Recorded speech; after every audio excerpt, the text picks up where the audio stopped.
Okay, so your EMF meter. All right. There's been much discussion and even some videos lately saying just throw them in the trash.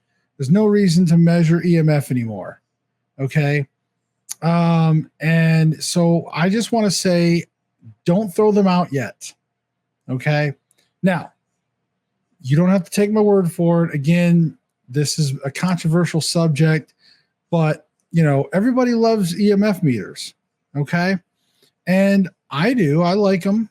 And I'm going to explain why you should not just throw away your EMF meter. So, the first thing you got to realize is that, yes, they measure electromagnetic field or frequency. They can measure like the milligauss, of how much the electric field is generating. Now, there's different types of meters. There's single force, triforce, things like that. We're not going to get into too much of all that. I just really want to say that they're a tool to measure those type of things. If you have excess, let's say you have a breaker box and it's wired up wrong, or maybe a bad, I've seen some bad light fixtures, electrical outlets. I've seen some bad wiring, and they give off a tremendous amount of bad EMF. Now, again, we generally will have a low dose or a low amount of EMF. Most people are not affected by this on average. There is a thing called like EMF sensitivity or something like that. All of this is online. You can easily go Google it. I'm not going to get too much into like reading a bunch of the technical stuff. Ultimately, what the research says is that people that are ultra sensitive to electronic stuff and things like that, they're not sure if it's psychological and all this other stuff. But what I'm talking about electrical devices. We're talking outlets. I'm not talking about your phone giving out, using, or Wi-Fi, using your 2.4 frequency and your 5 gigahertz frequencies and stuff like that. I'm not talking about that. I'm talking about electrical wiring and things like that in a home. These meters are great for detecting excessive amounts of EMF. Now, the question is, can an electrical outlet give off enough EMF to cause, hallucinations? I personally believe so. Now, I'm going to say it. Now, is there strong scientific documents out there right now? No. But you got to remember, I've been doing this for 30 years.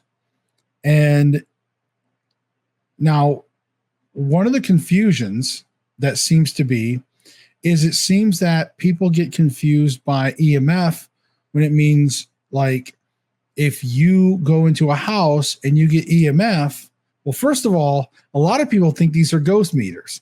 So if you're walking around and it goes off, you're like, oh, this must be a ghost or something, or like a electrical spore. This has got to be a ghost.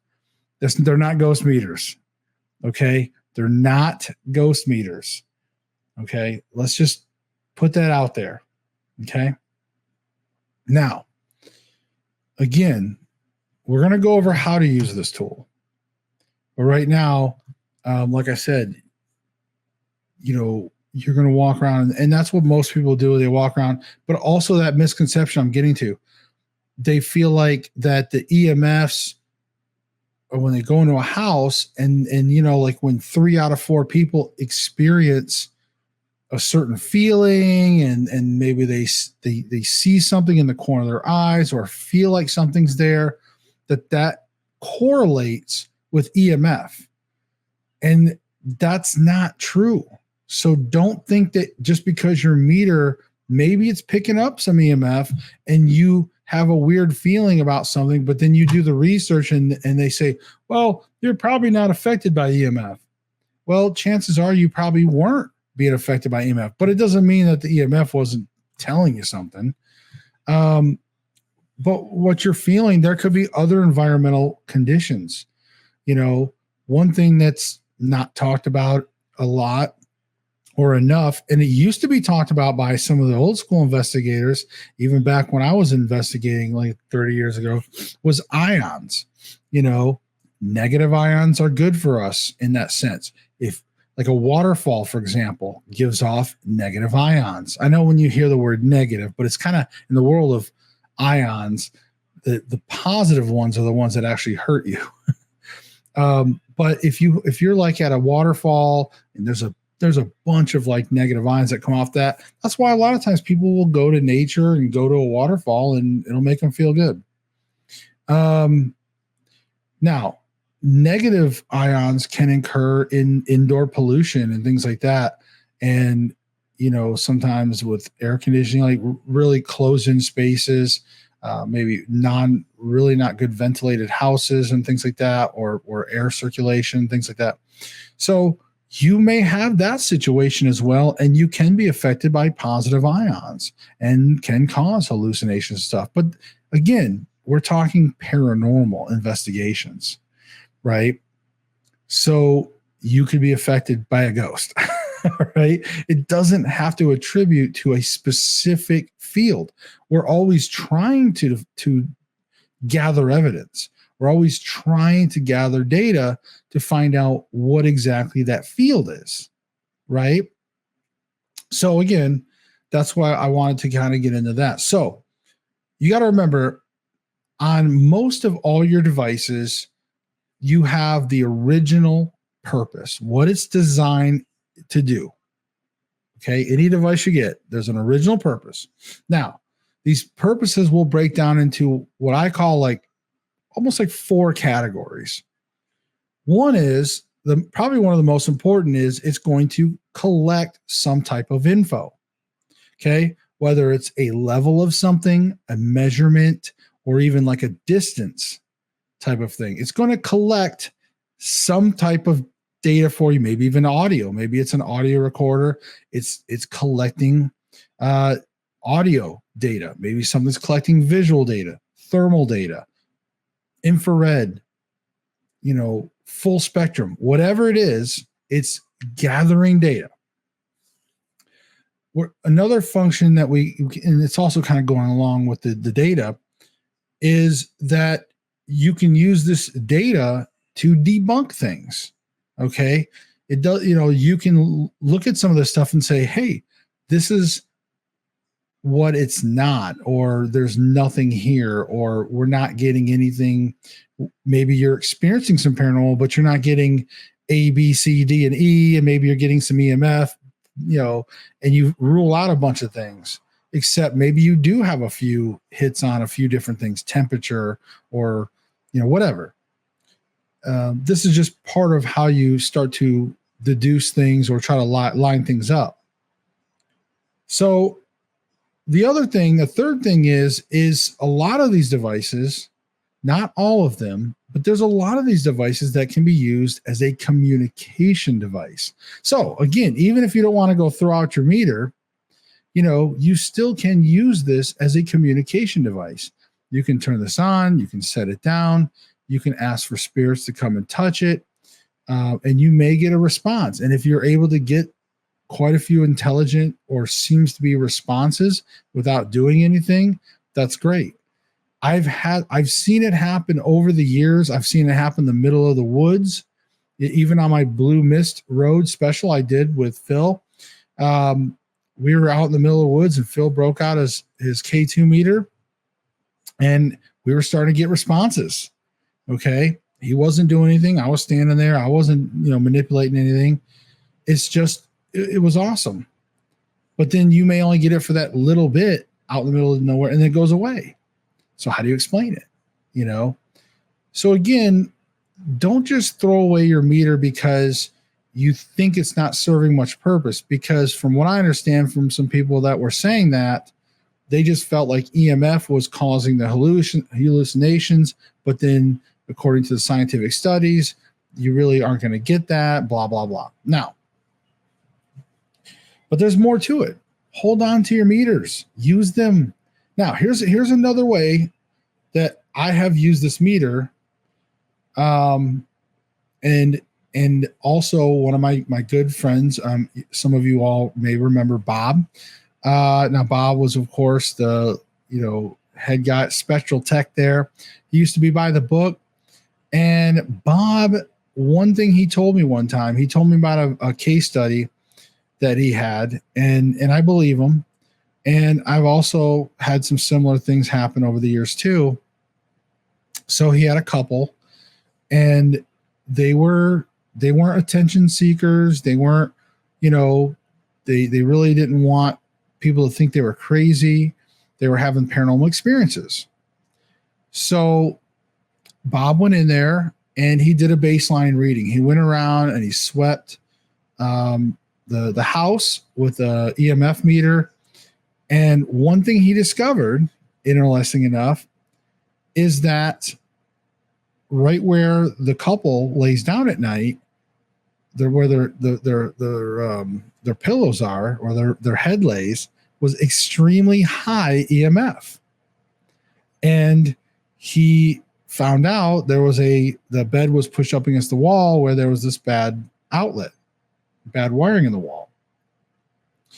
And apparently this couple was only experiencing paranormal when they lay down at night, and it would happen later through the night.